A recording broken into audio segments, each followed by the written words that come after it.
Hello and welcome to the Ending Body Burnout Show. We are your hosts, Chris and Philly, co-founders of a multi-award-winning functional medicine practice, serving busy people with energy, mood, and gut issues. While busyness, addictive doing, people-pleasing, and perfectionism might be the norm, it's not normal, and it's a major contributor to health issues. Our goal with this show is to give you a holistic root cause approach to healing your body so that you don't have to continue doctor or diet hopping or popping a gazillion supplements hoping something might stick. So get ready to heal your body, get your spark back, deeply connect with yourself, and step into the life of your dreams. Let's dive in.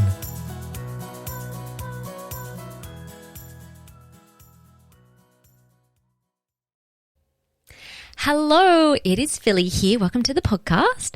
We have another client story today for you. These are by far my most favorite episodes.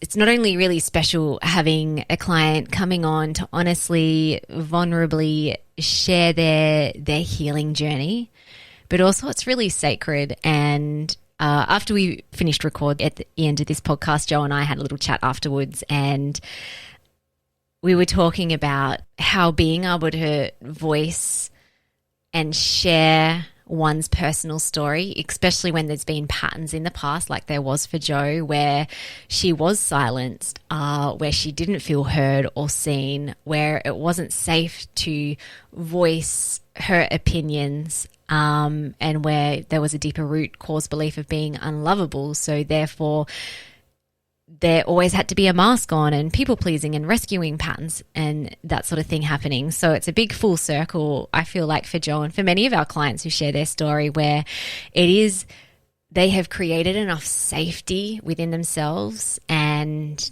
in our space and have really rewired and reprogrammed at a deep level the beliefs that they have about themselves so that it is safe to be able to share their story, and there is that self-trust and that self-confidence.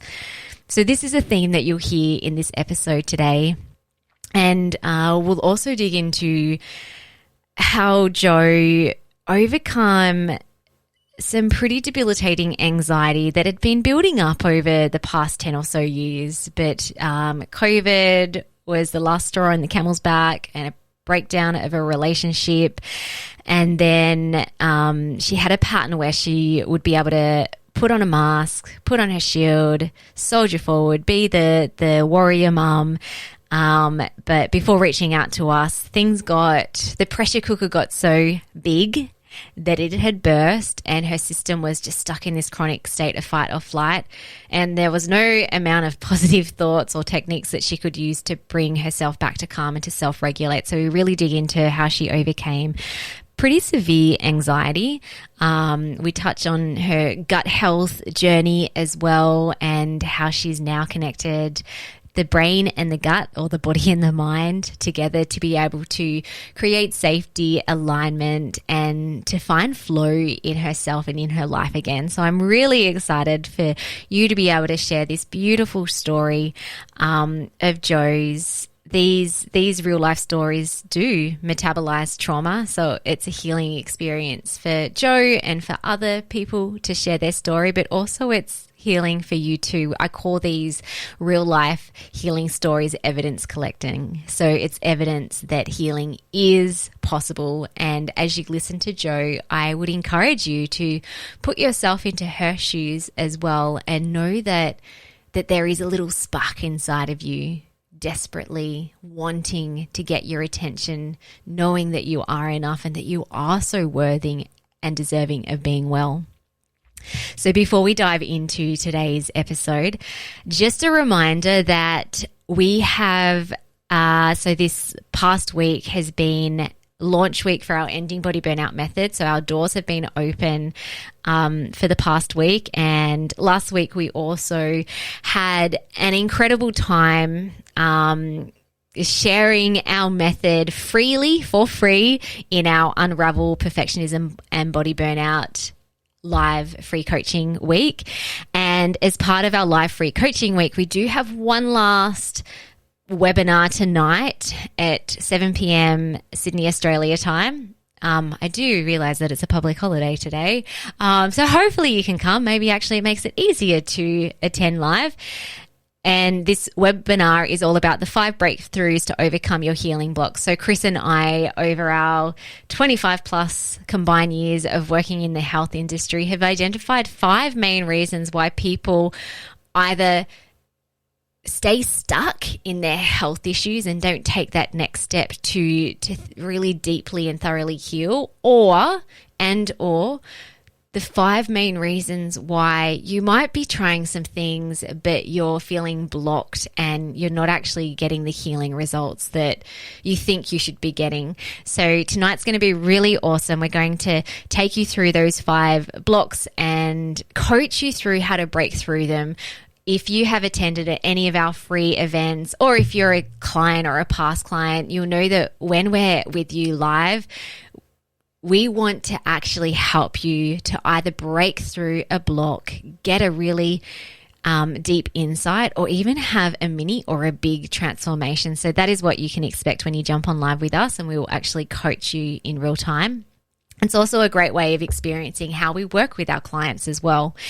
And if our Ending Body Burnout Method resonates, especially if you really resonate with Jo's story today and the process that we took her through to heal anxiety, psychosomatic symptoms, and ongoing patterns of people pleasing and not being able to share her voice, then you have 2 days, depending on when you're listening to this. So our doors do close to the Ending Body Burnout Method on Tuesday the 28th, 9 p.m. Sydney, Australia time.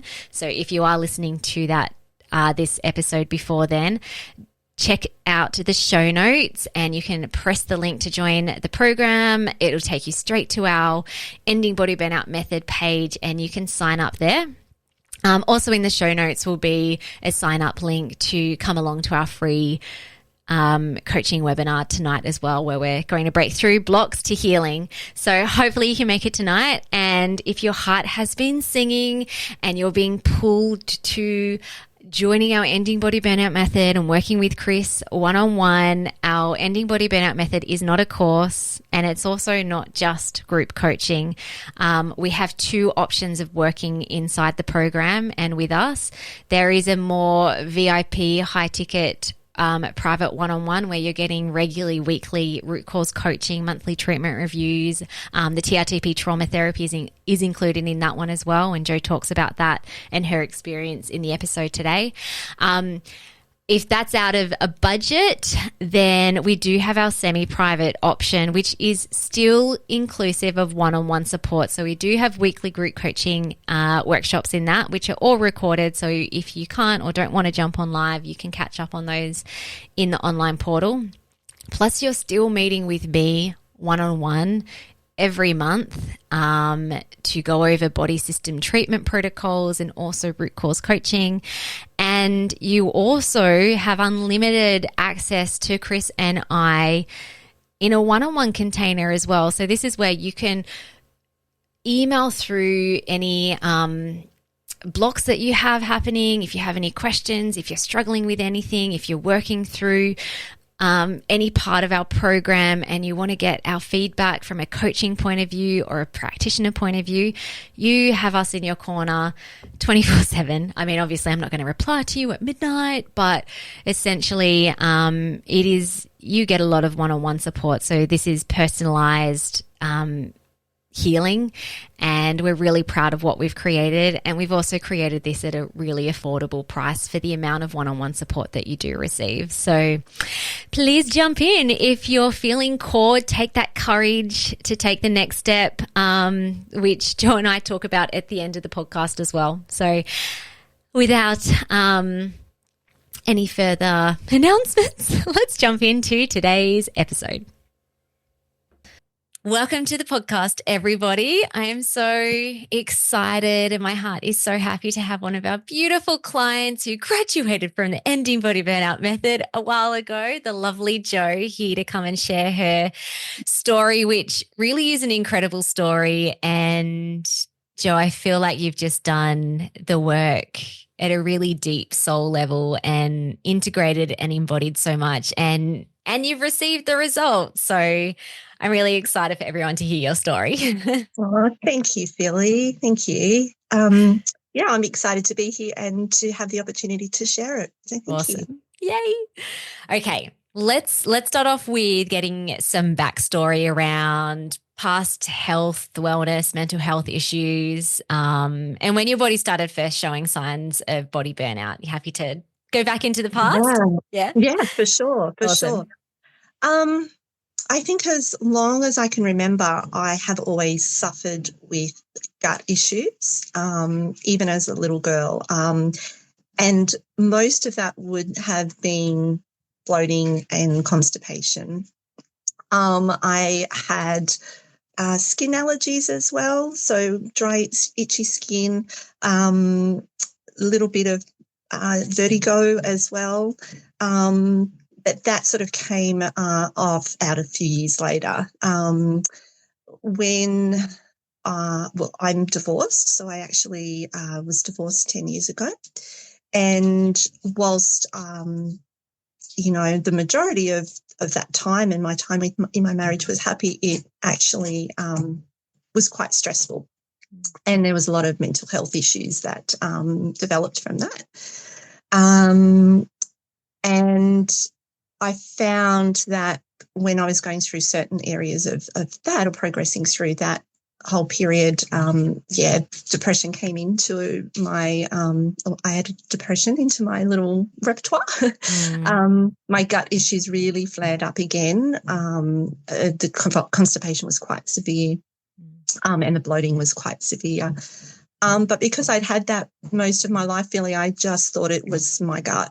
Yeah. And that's just what it was. And obviously someone who is, has children and going through divorce can be quite stressful. So, a little bit of depression, I'm sure, was, warranted and valid. So that's what I told myself, that it was all normal and it was okay and I didn't know any different. And also, yeah. Oh, I was going to say, which is a super common story that people tell themselves, and probably just culturally, society as well, that it's like, we're supposed to have pain.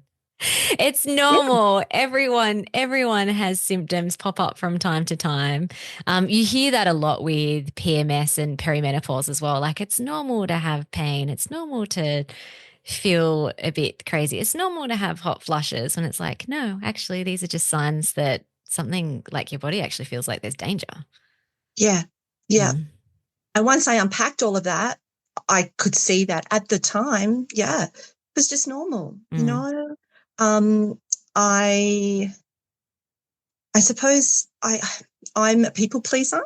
So for me, being there for my ex-husband when he needed me, I just put a lot of what I needed aside because I didn't feel I was important. I thought that his journey was more important than my journey. And so I would be like, yeah, that's okay. I'll sort myself out later. Let's just get him all sorted and everything will be fine. And then that, I suppose, just became the story for my life, that, what I was going through didn't matter and it wasn't as important as somebody else's journey. Yeah. And so I sort of went through that, having to adjust to being a single mum. I had 2 children to look after. So I have one gorgeous boy who's almost 25. So he's on his way now. He's creating this awesome life for himself. But my daughter at the time was only 5. So I needed to step up and be there for her. At that time as well, I suppose, grabbed my Wonder Woman shield and just kept going forward, and I didn't allow anybody in. I just felt I needed to get on with life. I didn't want to show them, that mum was falling apart. They'd already lost this huge part of their life and their whole life was not the same anymore. So I had to pick up that shield and just keep moving forward. And so because of that, I didn't show a lot of vulnerability, Philly. I kept a lot of stuff together. I felt like I was together, but deep down in my body, it had a different story. And I just marched forward. I kept going. I survived. I got myself another job. I moved away from home. I bought myself a house. So I did all the things that on paper were great. And I felt really proud that I had achieved those things and I could do those things. And I also at that time did a lot of work on myself, really. I knew that there was something deeper. And with my ex-husband's mental health issues, in order for me to help him and to take his pain away and to make life easier for him, I actually went and studied, some mental health stuff. And I was a counsellor for Lifeline. And I remember actually the moment when I was in a class and I saw we were talking about abuse cycles, and I realised that I was in a mental and an emotional abusive relationship, and that was really hard, to actually just stop and look at that, because I was there to get information for him. And I was looking at all of these things and I was thinking, okay, there's all these things that we'll be able to do together and there's all this wonderful available information. But I never stopped to look at my journey. And there was a very clear moment when I was reading it and I thought, that's me. Like, I can see the cycles. I looked at the cycles. I could see the cycles. And that was very confronting to actually see that is your life, that was my life. And from that moment on, I was like, okay, I need to start looking at this a bit further. And so I went and just did a lot of stuff for me on the side. I looked sort of started, that's where I suppose my metaphysical journey started, with the brains and the thoughts and patterns and behavior patterns and things. So so I had that introduction maybe 10 years ago. You were already converted to the fact that the body and mind are connected. Exactly. So then so life continued, and maybe we'll talk about COVID time, because I feel like if we're going along the timeline, COVID, as it was for many people, was a very stressful time for a lot of people. Are you happy to share what was going on for you? And was this kind of part of the thing that, I don't want to use the term the last straw that broke the camel's back, but almost like this stuff that had been simmering beneath the surface for a long time and the chronic stress? Like, was this a big part of then when things kind of blew up for you? Again, at the time, I didn't realize the impact that particular time had affected me. I didn't realize the effect that it had on my body, probably until maybe 12 months after, when I was in another relationship and that broke down. And then once that broke down, I realized that particular part in the middle, that COVID part, played a huge role in me losing myself, Philly, losing that part of me that had always, I'd always been quite close or connected to my intuition or my gut. You know, when you get those little messages that say, hey, don't go that way. And you're like, okay, and I'll do this. So I've always been able to land on my feet. And I have a girlfriend who's just like, has quite often said to me, I'm amazed that everything falls into place for you. And even though it's tough at the time, it always does. And looking back, I could always see that I was always guided. And that was the big thing, I think, that I lost. I lost that connection to myself. But so during COVID, as I said, I had just purchased my own home. So in 2020, at the end of 2019, I'd purchased my own home. And my daughter and I were ready to move into that. I was in a relationship, for a couple of years, and life was really good. I worked in the travel industry. So COVID came around in March, and we were just, hey, just take a bit of time off. There's this funny, crazy thing going around, but we should be good. We should be good. 2 weeks. I thought it was going to be 2 weeks and the world would go back to normal. It was like, look, you know what? Just take a month. We've got a month. Within a month, everything should be back to normal. So, no worries, all good. As I said, I had this new little part of my life I was looking forward to, so it was great. And then, of course, as we know, that 12 months ended, 4 weeks ended up being a lot longer. Mm. I was lucky at the time because they had the job keeper, I think it was at that time. Yeah. So I still had income coming in to pay for my mortgage and support my child and buy things. And so it was okay. But it was every quarter it became less and less and less. So I had actually also studied another area, and when the payments became quite less, I thought, oh my gosh, I need to get another income. So I actually went back into the role that I had previously, which was in a government department. And I was like, okay, yep, all good. This is great. I'm fine. I actually made the decision to leave my travel job because I felt that at that stage, this other job would be more secure than the travel industry, because it was still so up and down, Philly. And that, again, was a huge job because that had been a huge part of my life, a huge decision. So it had been a big part of my life. And again, off I went quite merrily, all good. And then I received a notification that in order to keep my job, I actually had to be vaccinated. And my children are all vaccinated.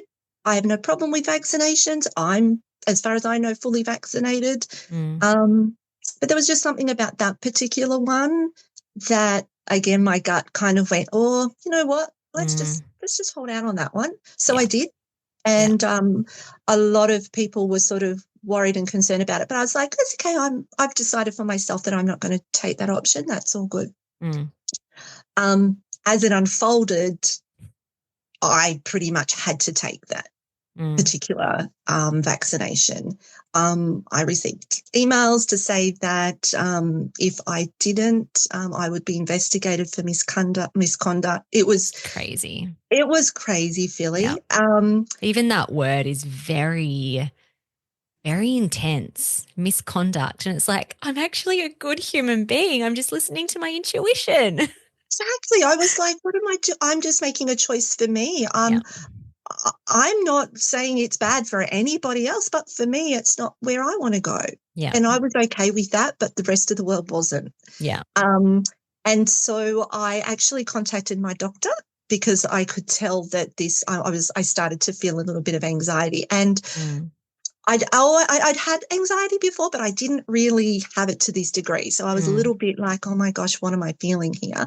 Yeah. And I spoke to her, and because I felt that if I had followed that suit and followed what someone was telling me what to do, there was a part of me, Philly, that thought, well, why did I get divorced? Why did I go through all that healing and that progress and, make all those decisions that were so hard to make, but I made them because I knew they were the best thing for myself and my family. And suddenly here I am told that I have to do something in order to be right or to fit in or to be the good girl. Yeah. And that made me, I knew that I needed to reach out and get a little bit of extra help at that time because I knew I couldn't go through that on my own. And it was bringing up stuff from the past, from my marriage, my divorce, the mental and the emotional abuse that I had suffered. So I did reach out, and I had one session with a psychologist who told me that I needed to reassess everything, that the choice that I was making was probably not the best one. Wow. And I knew then straight away that I was on my own. Wow. I thought, that's huge. I cannot talk to anybody about this. I'm reaching out and I'm being bullied and I just felt like I didn't have a choice. And in that moment, for me, I just again felt that I was unimportant, that I didn't have a voice, that I was to be silenced. And again, we can unpack all that with with your beautiful program. I realized why I felt that way, but that's how I felt. And that was huge. We'll get to that part in a seckie. Yeah. But I felt so alone. And I thought, I'm on this journey on my own. And again, I had to pick up that sword and that shield and just walk forward and not tell anybody my story because I was not technically allowed to. I wasn't allowed to have those thoughts or opinions or voice my concerns. I couldn't talk to anybody about it. Actually, I was very lucky because I did have a beautiful supportive family, and my partner at the time he was very supportive of my decision too, which was great. Yeah. Yeah. But in a sense of work or anything else, it was really hard. It was an intense time. I know so many people will resonate with this because I remember during that time, and I said to you before we have catched up today that I'm like, I think I've got like this podcast that I want to share around my experience with COVID. So I won't go into it in great detail, but in clinic, there were a lot of clients coming with this same story. They're like, I don't know what to do and I'm going to lose my job if I don't. So, of course, everyone had a choice, but there was a lot of pressure to make a choice. Yeah. And there was some big consequences to not make the choice. And if you were in a workplace where you couldn't actually offload any of that, like that, as you're telling that story, I'm like, yeah, I mean, I had my own trauma around that. But it was very different to yours. Like I had a lot of people that I could talk about because there were a lot of clients and my husband and actually not my extended family. There was a lot of pressure from them that it's like, you have to get the vaccine, otherwise you're going to kill your father. Yep. But yeah, it was an intense period. And I feel like if anyone's listening and they're like, yeah, it was an intense period for me and they haven't unpacked and processed that time in their life, it's still in the body. Like the body still remembers. Absolutely, Philly. It was huge. And like I had previously, so I live 2 hours away from my ex-husband. So every fortnight I drive down to Sydney, and that has been my routine for the last 8-9 years.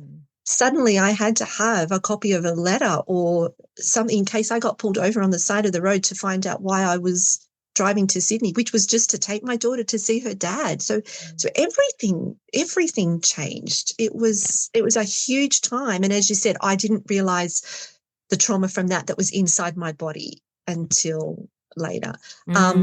So I found myself, there were a couple of other people in this in my workplace who were sitting on the fence, and two of us sort of stuck to our guns and just went no.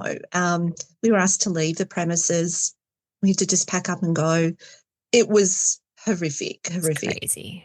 And I came home, and I sat there and I thought, what am I going to do? I have a child. I have a mortgage. I have no income as of now. I can't talk to anybody about this. It's huge. It's not just me making a decision that was keeping information from myself, from my family about my marriage and what was going on in my marriage. This is the world. Like it wasn't just between my ex-husband and I and my children. It was the whole world. Yeah. And I'm like, how do I even go about moving forward from this? I don't even know what tomorrow's going to look like. Yeah.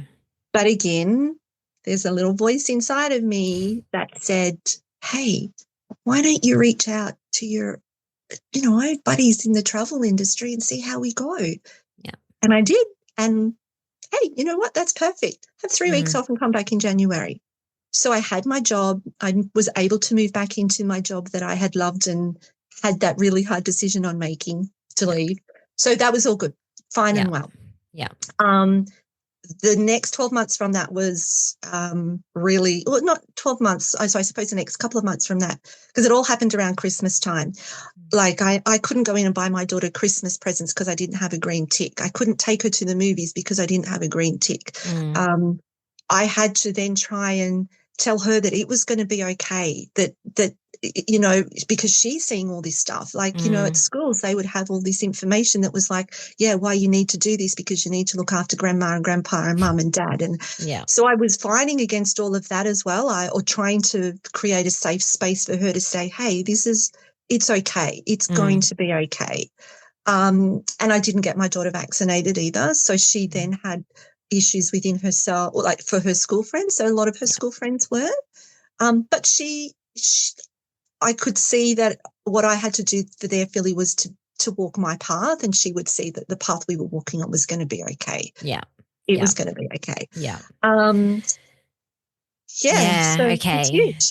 So then, oh gee, when did you was it, I don't even, what's the year? It's 2025. I know, crazy. I I think know. you reached out to us, was it 2020, It maybe was, like mid or end 2023? So yes. can you take us to the point? Because you mentioned also there was a relationship breakdown. And Yep. so, yeah, like how you were feeling, what prompted you to reach out to us to get some help? Yeah. Okay. So once I got everything sorted in order, there were a few things that were happening within my current relationship.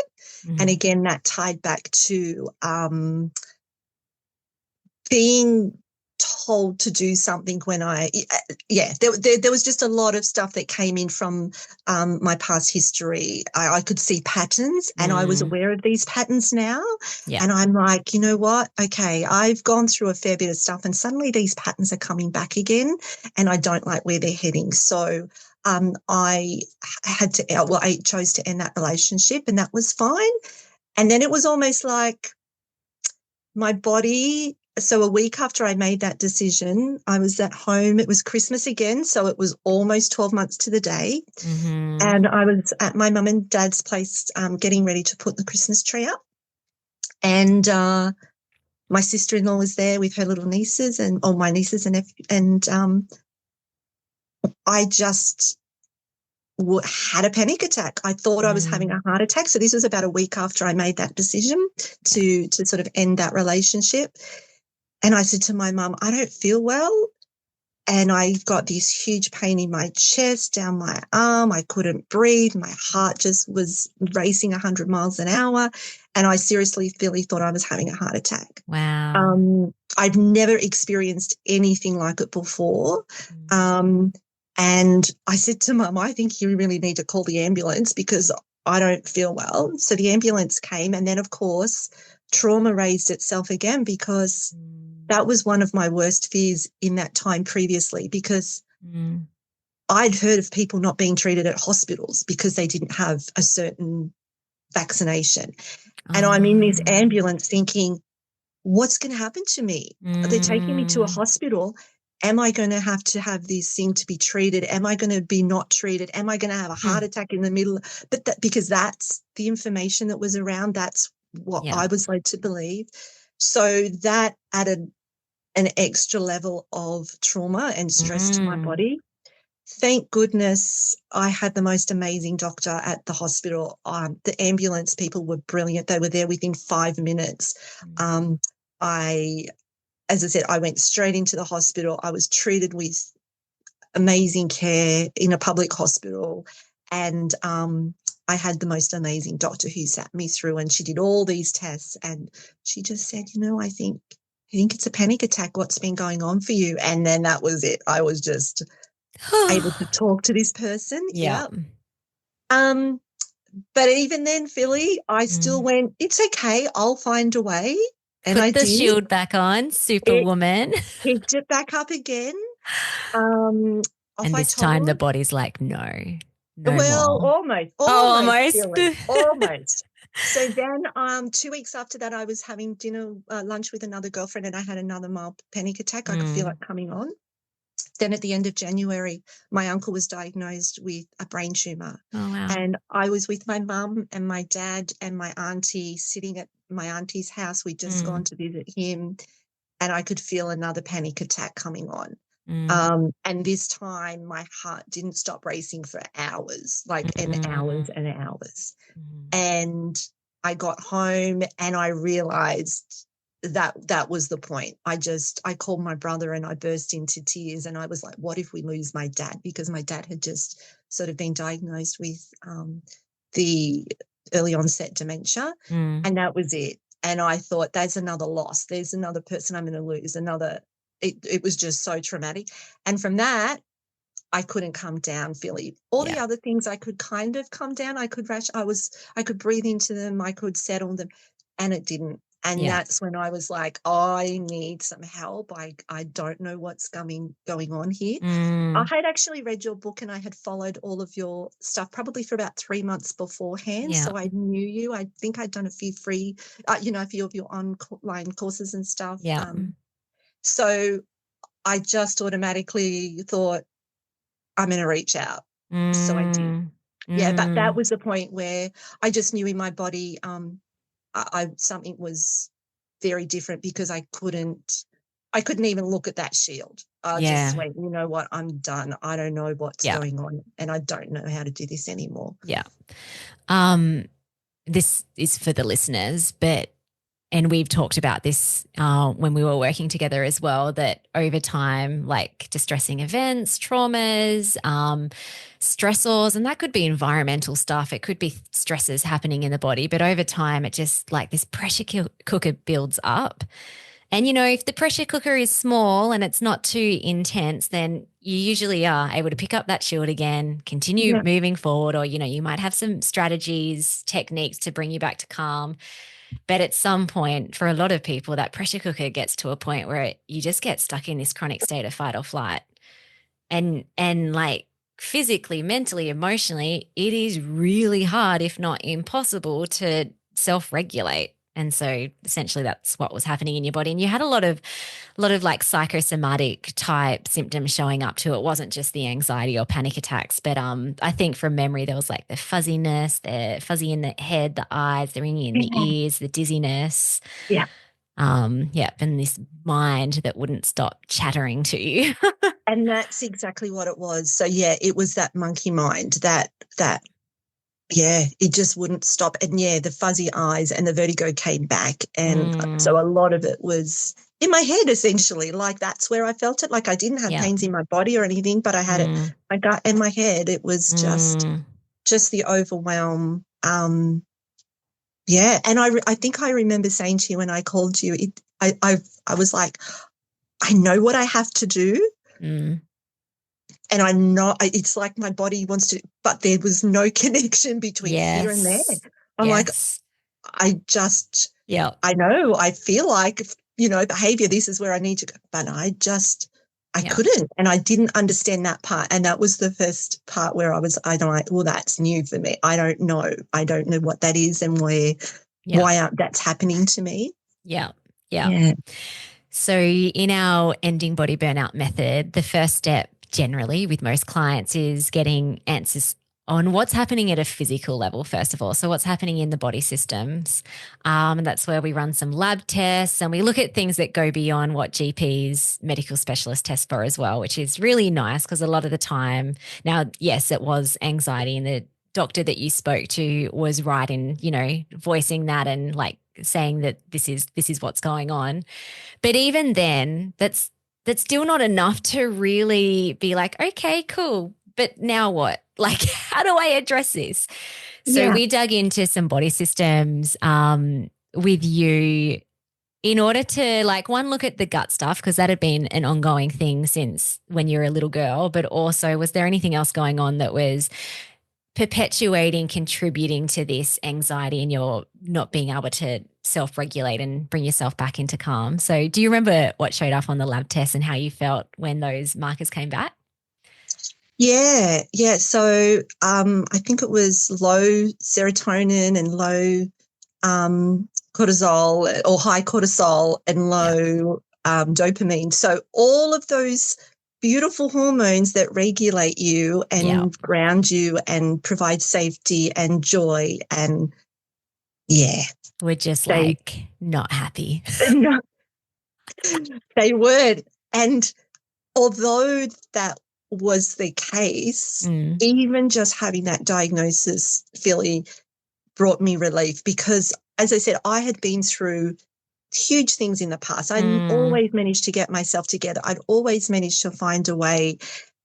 And this way, I physically couldn't even think of how that was even going to happen, and I knew why. I knew that it wasn't just something that I could change a thought about, because yeah. I literally couldn't, because that part of my brain was like, you know what?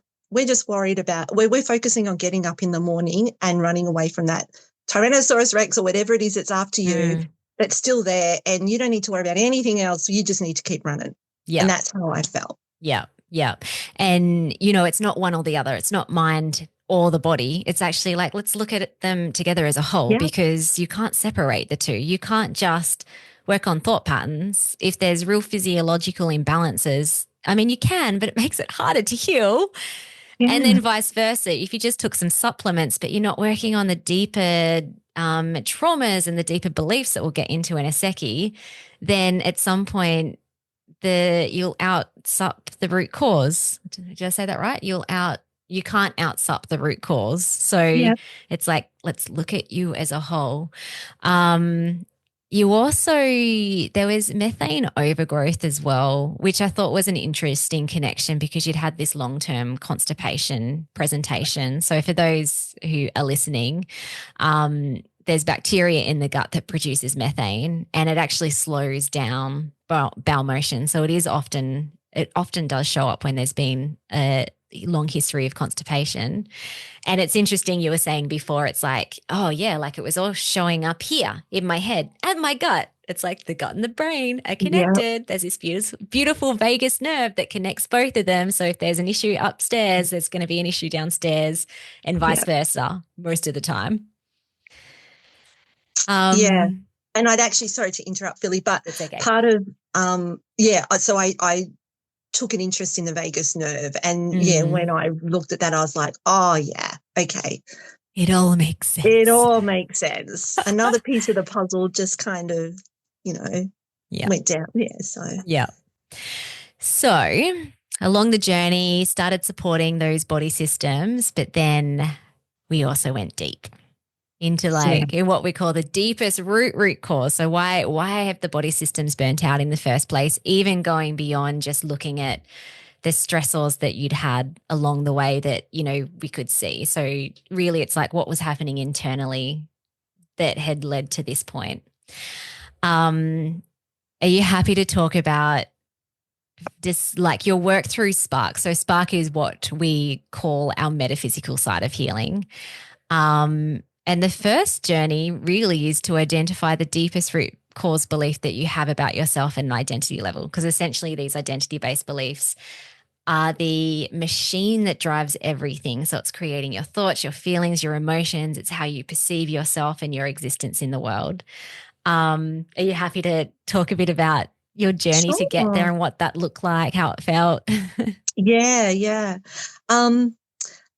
I think I looked at the exercise about 4 times before I really actually did it, because I knew that once I went down that road, it was going to open a lot of can of worms for me. But I knew I was also ready, and I knew that the only way I was going to overcome what had been happening and whatever story I had believed was to uncover that story. But I also knew that it was the safest place for me to do it in this group, because I knew that I was very supported, which was what helped me through. So my story pretty much is that I believed I was unlovable. I was that unlovable. was quite shocking for you too, wasn't it? Because it's like Yeah. I had like a lovely upbringing. My parents were lovely. Yeah. I didn't feel unloved, as in a sense that I didn't wake up and go, no one loves me. What am I doing here? So it was a little bit of a, how did I feel that way? Why did I feel that way? And being unlovable, I discovered as well, Philly, there's a lot of it's like an umbrella. So there's lots of other little beliefs that kind of fit under that, which I sort of discovered. It's sort of not just one thing, maybe I felt ugly, so I was unlovable. Therefore, no one would love me. I wasn't important. I didn't matter, so no one loved me. So, and they're the little things that I broke down along. I worked out along the journey that there were just these little things that, or sayings, or stories, or moments that happened in my life when that little person in me took what was being said and made a story out of it and believed that. So, Are you happy to share the ugly duckling story? Because I think that's like a real tangible, like it doesn't, these things don't usually happen with the big stuff. It's usually the small things that as a little human being, your brain is like, who am I? What does that mean? What just happened? What does that mean about me? Like we're egocentric. So we're making all these little stories and beliefs about ourselves. And I think your ugly duckling story encapsulates that perfectly. It was Yeah. a little thing, but for that little human, it was big. And it also was causing adult issues. It was. It was. So, yes. So my mum, God love her, the most amazing, beautiful mum, and I love her to bitsies. But I do remember at the time when I was little, I was the middle child, and I So had was this. I. I know how Yeah, you felt. and I had my sister, who I love, with everything, was gorgeous, big, long legs, dark hair, smart, funny, beautiful. And my brother was blonde and, gorgeous and cheeky and lovable. And I was red-haired, freckled kid in the 1980s who would get bullied within an inch of a life. If you had red hair, it So was not mean. good. Kids are mean. They're so mean, Philly. And I remember something must have happened. And I remember coming home this day and I was upset, and my mum was talking to me. And I suppose at that age, I can't even tell you how old it was, maybe 5, 6. So she decided to tell me the story of the ugly duckling, with the intention that the ugly duckling grows into this beautiful, amazing swan and is gorgeous and finds her place in the world. But as this little girl who felt ugly, all I heard was that the little duckling was ugly and no one wanted him. So he Yeah. went to the geese and no, he didn't belong there. And then he went to the chickens and he didn't belong there. And so he just walked along this little path with his head down, not being wanted. And that's what I held on to. I didn't hear anything past But that. she transforms into a beautiful swan. Exactly. And she finds her people and all. Yeah, no. It's just like, I'm just the ugly duckling I just and basically, nobody yeah, wants me. I don't belong anywhere. I was the middle child. I wasn't smart. I wasn't a boy because my brother was, after 2 children, my mum and dad wanted a little boy. They got so where did I fit into all of this? And I didn't realize that journey until I did all of this work, Philly. Yeah. And as I said, at the time, I just felt like that the bullies were bullying me. Yeah. And Can I you? wasn't jealous. Oh, sorry. Yeah. Sorry. Keep going. Yeah. No, I was just going to say, and I wasn't envious of my brother or my sister, like there was Yeah. none of that, but I Yeah. just couldn't. It Yeah. was just So, is internal dialogue. Can yeah. you share how you connected that to your present day experience as an adult, like with relationships, even this COVID time, the anxiety? Yeah. So, Like how did that show up as a pattern? So the belief will show up as a pattern. yeah. Yeah. Well, can I break it down? Like as I said, like there's that umbrella of not feeling lovable. And I do remember that I think I conquered that belief of being ugly at a point in my divorce, in my marriage, like just before that, because my ex-husband said something to me that I will share with you because I think it's very poignant. But he in one of his darkest moments, he said, if you can look at yourself in the mirror and like what you see, there's something very wrong with you. Wow. And I knew in an instant, though, Philly, I had done the work that I was talking about that I'd done before. And it was like one of those sliding door moments where I thought, I have believed that my whole life, from whenever I heard that story, that I was ugly and that I was no one. And but in an instant, I knew that belief wasn't true anymore. So I kind of, from that day on, look at myself in the mirror and say, I'm more than beautiful. And that was fun. Awesome. But in this time, again, it came up in feelings of not being heard, not being spoken, being listened to, not being able to voice my concerns, not being able to share what I'm really feeling, not being able to share my emotions. No one loves me enough for me to be able to express myself. And again, I grew up in an era where we didn't show our emotions, like in a family where if we were happy, that was great, but no one knew how to share those deep stark emotions, those sadness, the joy, sadness or resentment or fear or guilt or shame, and a lot of those emotions came up for me in this journey. Yeah. Yeah. Yeah. You know, and It's I like was the the good pressure girl who had cooker. to follow suit, and please everybody, and I wasn't. I was going against the world, and that's what was sitting in there. Yeah. Yeah. And so if you had that deep core belief that, so the ugly one you'd recognize, you'd reprogram that one was good, but then the deeper one around, I don't matter, I'm invisible, Yeah, I can't have I'm a not voice, I'm important. unlovable. It's like, then it Yeah. makes sense that COVID and like a relationship breakdown would make it feel very unsafe to be you in your body. Yeah, I'm not a priority. I don't matter. Yeah, I'm not important. My story's not important. Everybody else is.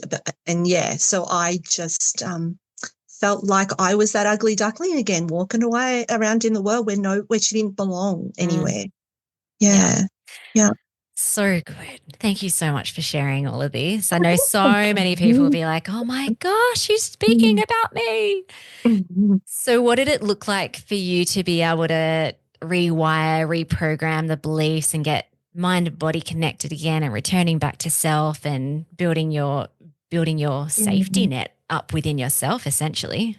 Well, it was hard work, but it was so rewarding, And I knew that my body and my mind were connected. And that's the thing I think I knew all along. And even though there were days where, the canteen became my daughter's best friend. I was like, here's money to go and buy something at the canteen, because I physically couldn't go to the shops and prepare food for her like I used to, Philly. And so I knew that that's not what I wanted, and I was more than that. I just knew that, and I knew I had to do the work. And I also knew that there was also that little spark inside of me. There was still something there that I had to believe in.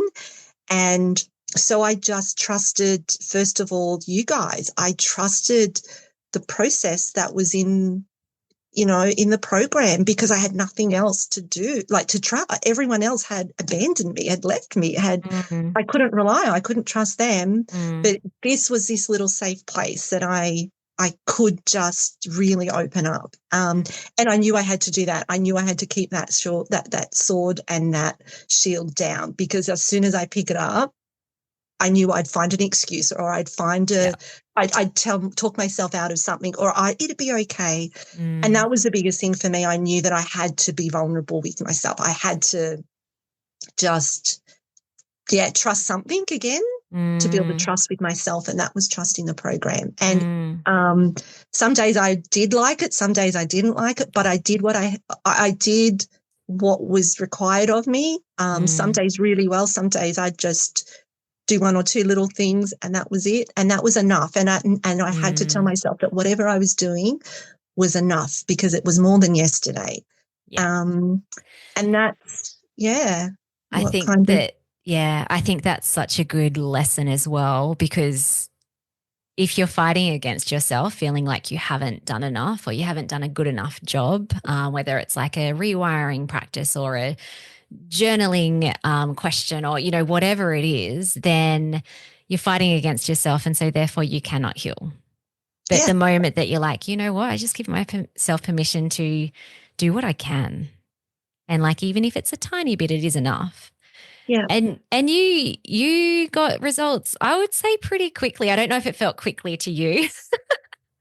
I would say, like, by the end of the 6-month journey inside the Ending Body Burnout Method, can you share like where you're at that point and how you were feeling and the changes that you'd experienced in yourself?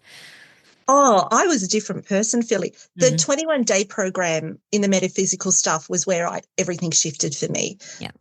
Because that is the stuff where you put into practice. Like my anchor, even now. Safety anchor. My safety anchor. Like, and that's the thing as well, Philly. Like I still, all of that stuff doesn't just go away. It's a part of me now, but I don't fight it anymore. I just go, that's my journey. And if those moments or that anxiety or that little bit of fear comes in, I just use my anchor and I trust that I'm going to be okay. And and that was from the 21-day you know, process, Rewire. Yeah. the rewiring process. Yeah. And yeah, so that I think is when, for me, I knew I could tell things were shifting. I could really, and I allowed my body to release emotions. I wasn't allowed to release emotions when I was younger because my dad, again, love him to pieces, but he would, you know, his favorite saying was, I think, you know, if you keep crying, I'll give you something to cry about. Yeah. Most kids So, heard that. which most kids, so for me, I was like, well, I'll be punished if I feel sad. So I never allowed myself to really feel those deep emotions. So I just had to go, you know what? You're not keeping this in anymore. We're releasing it. We're letting it go. There were days where I would just cry for no reason at all. And rather than say, oh, don't be silly, I'd be like, good job. Get it out. You're crying. You haven't cried for 25 years. Yeah. You're crying. Let those tears flow. And even that was really hard to reprogram. But I did it just a little bit at a time, just a little, just tiny, tiny little baby steps, but just believing that I believed in something more than what I had. And the nervous system will fight back if things happen too fast. So like those little tiny baby steps, it's like, you know what, I feel a little bit of emotion today and tomorrow I feel a little bit more. I feel like that's the best way to move forward if there's this big block where it's just like, it's not safe to be different. Yeah. And I think also, Philly, for me, what I realized was, again, going back to that mind and body connection, that I don't, like, I'll sometimes even now go for a walk and just tear up. And I know that it's my body just releasing stuff, and it's okay. I don't have to have a sad thought to cry, or I don't have to think myself into crying.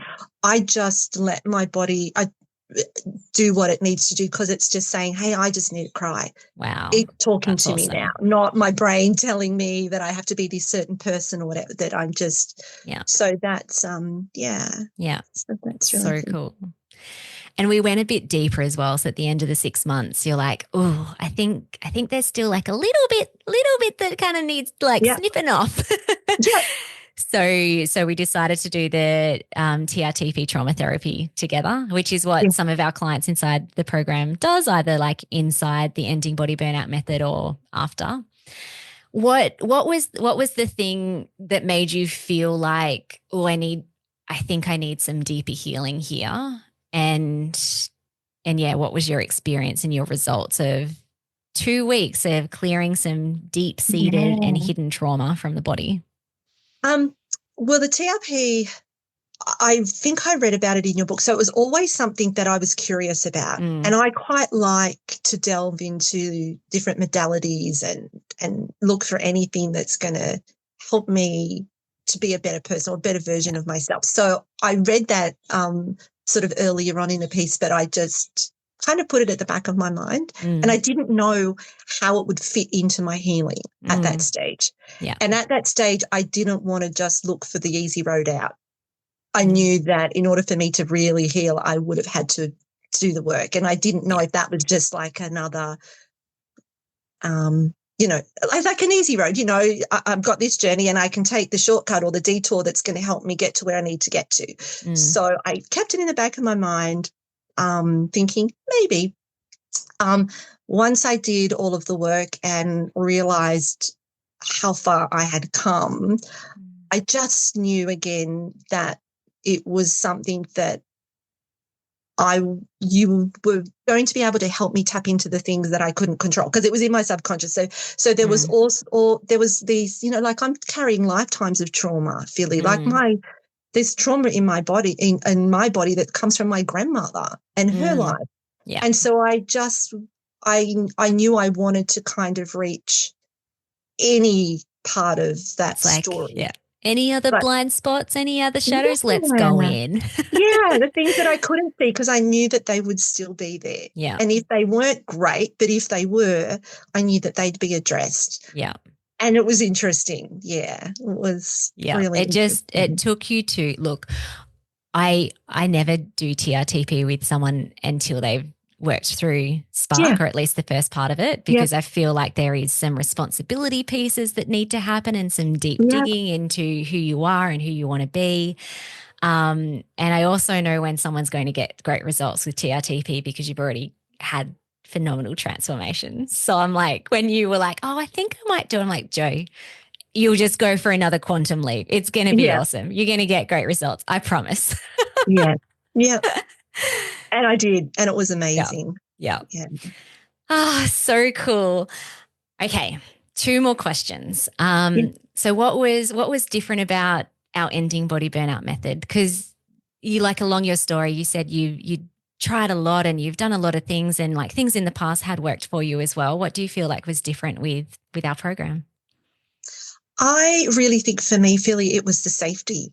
I really Mm. felt that you guys had my back. It was Mm. a place at that time where I could be completely vulnerable and open Mm. and share my story with you. And there was no judgment whatsoever, where prior to that, I was judged all the time. I felt Mm. like I was. So I could be honest and open.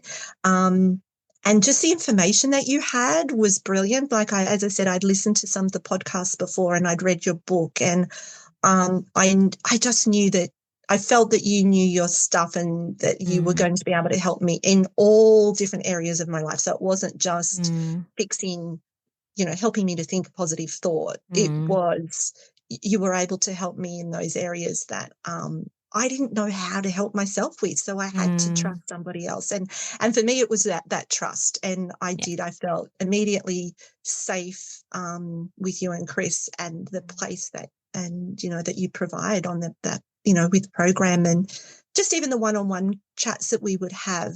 Mm.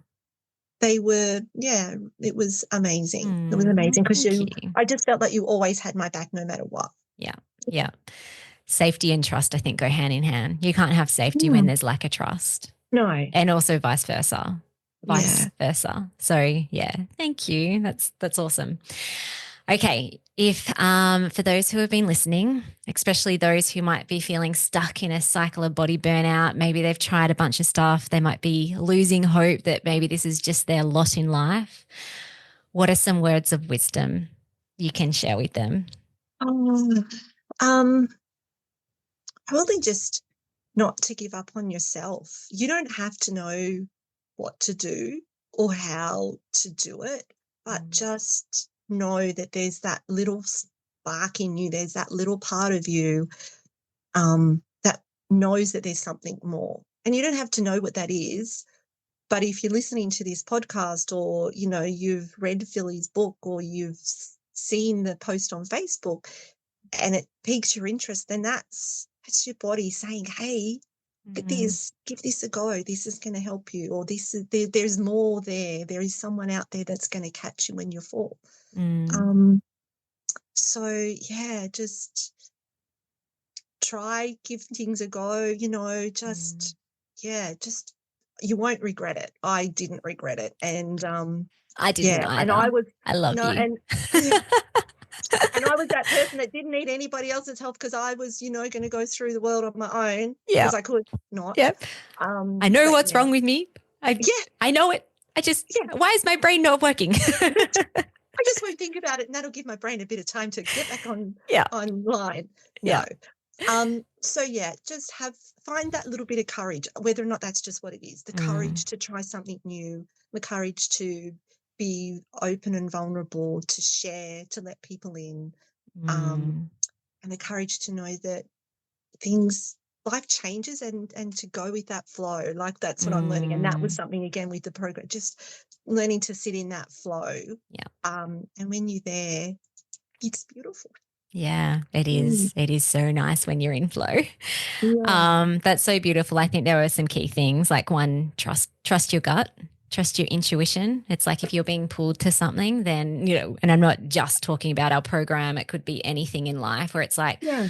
oh, this resonates and this feels good, but then there'll always be the other part that's like, no, it's not going to work and it's too hard, or you don't have enough time, or you don't have enough money. But like, being able to recognize when you're being pulled, and then courage. It's like courage to step into that. And then actually, I think the next step is kindness. It's like courage to take the step, that leap of faith, but then kindness that, like, you do deserve to be well. Yeah. Be Yeah. kind to yourself. Yeah. Absolutely. Yeah. Like, and that's probably what I do. Yeah. I speak to myself now. Like, I just go, good job, Joey. We did this today. You're And awesome. I love yeah, you. You're great. thank you. We went for a walk today and we cried. And how cool is that?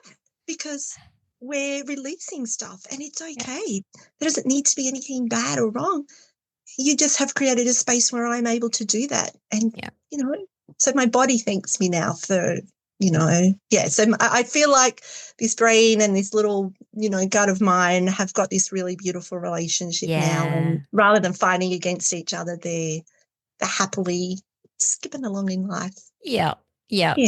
Keeping you on track, keeping you in alignment.